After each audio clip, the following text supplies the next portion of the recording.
Have you ever been in one of those arguments that just goes nowhere? It just spins in circles? Well, what if I told you there's a toolkit for building arguments so solid they're practically unbreakable? Turns out there is, and it's been around for over 2,000 years. So let's dive into this amazing system for clear thinking, propositional logic. Okay, take a look at this argument. It seems to follow a nice, neat pattern, right? You've got premise 1, premise 2, and they lead to a conclusion. Each step feels like it connects to the next one. And yet, we all know the conclusion is just flat out wrong. Penguins are fantastic swimmers, but they are definitely not taking to the skies. And here's the twist. This is the puzzle that kicks off our whole journey today. In the world of formal logic, that penguin argument is actually considered valid. So what is going on here? How can something be logically perfect, but factually completely wrong? This is exactly where our everyday thinking needs a little upgrade. All right, to solve our penguin puzzle, we need to get really clear on two of the most important words in all of logic. Honestly, understanding the difference between these two is the key that unlocks everything else we're going to talk about. This is it. This is the heart of the whole thing. On the left, you've got validity. And validity is all about the structure. Think of it like a perfect recipe. If your ingredients were good, the final dish would have to be perfect. The penguin argument is valid because its structure, its recipe, is flawless. But for an argument to be sound, which you see on the right, it needs more. It has to be valid, and all of its ingredients, the premises, have to be factually true. Our penguin argument completely fails here because that first premise, all organisms with wings can fly, is just false. So it's valid, but it is not sound. See the difference? So this is a huge deal. It means we can totally separate an argument's structure from its content. And that's incredibly powerful, right? It means we can build a system to test if any argument is valid without getting into a huge debate about whether the facts are true. And that system is propositional logic. The best way to think about propositional logic is as a special kind of language. It strips away all the messy, distracting details of English or, any other language.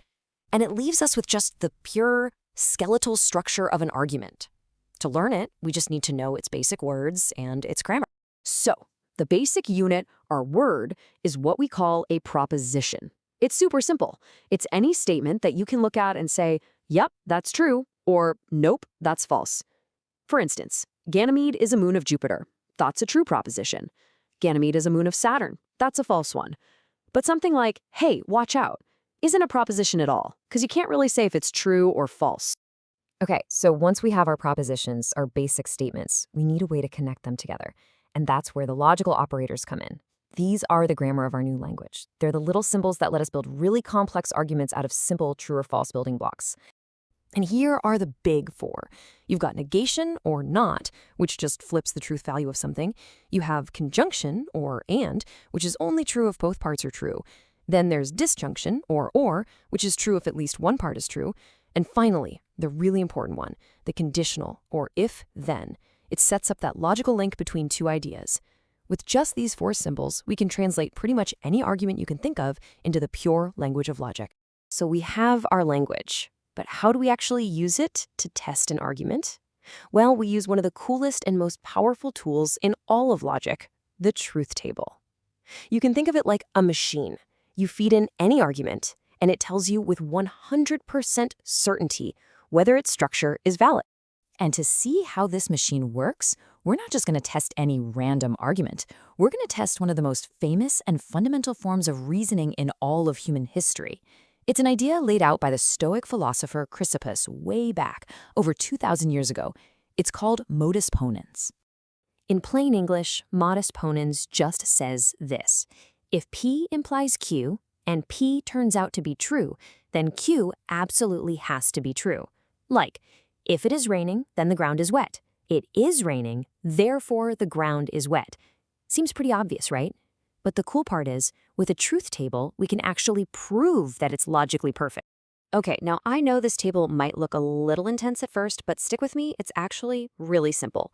On the far left, we just list out every possible combination of true and false for our propositions P and Q. Then, for each row, we figure out if our two premises are true or false. Now, our only job is to do one thing. We have to search for a fatal row, a row where both premise 1 and premise 2 are true, but the conclusion is somehow false. Let's look. Okay, first row, premise 1 is true, premise 2 is true, and hey, The conclusion is also true, so no problem there. And if we scan the other rows, well, none of them even have all true premises to begin with. And that's it. That's the proof. Because we could not find a single possible scenario where true premises led to a false conclusion, we have officially proven that the structure of modus ponens is logically valid. The machine worked. The argument's form is absolutely flawless. And what's so amazing about this is that it isn't just a neat trick. This method works for any argument in propositional logic. I don't care how complicated it is. It gives us a finite, step-by-step, almost mechanical procedure. Logicians have a cool name for this property: decidability. It basically means we are guaranteed to get a definite yes or no answer on validity every single time. So this system of thinking is clearly incredibly powerful. But you might be thinking it's just an abstract philosophical game. Well, it's not. The principles we've just been talking about are, and I mean this literally, the foundation of our entire modern world. I mean, the journey is just incredible when you think about it. It starts with Aristotle, who lays down the basic law that every statement has to be either true or false, no middle ground. Then you get the Stoics, like our guy Chrysippus, who build the rules for connecting those statements. But the massive, game-changing leap forward comes in the 1800s with a guy named George Boole.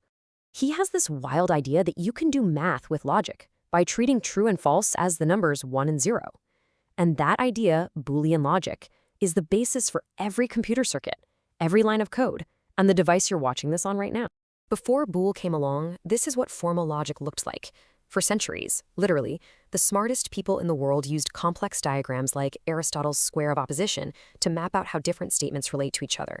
This was the core of a logic education for millennia. But Boole's insight just changed everything. By turning true and false into ones and zeros, he single-handedly transformed logic from a philosophical subject into a branch of mathematics. The very act of reasoning became something you could calculate. And that, right there, was the essential breakthrough that paved the entire way for the digital age. And that leaves us with a really fascinating and kind of mind-bending question. We started this whole thing with a silly puzzle about flying penguins, and we ended up at the foundations of artificial intelligence. If the very structure of a good argument can be boiled down to a calculation, just a series of ones and zeros, what does that tell us about our own minds? Where does that pure mechanical logic end, and where does uniquely human intuition and creativity begin?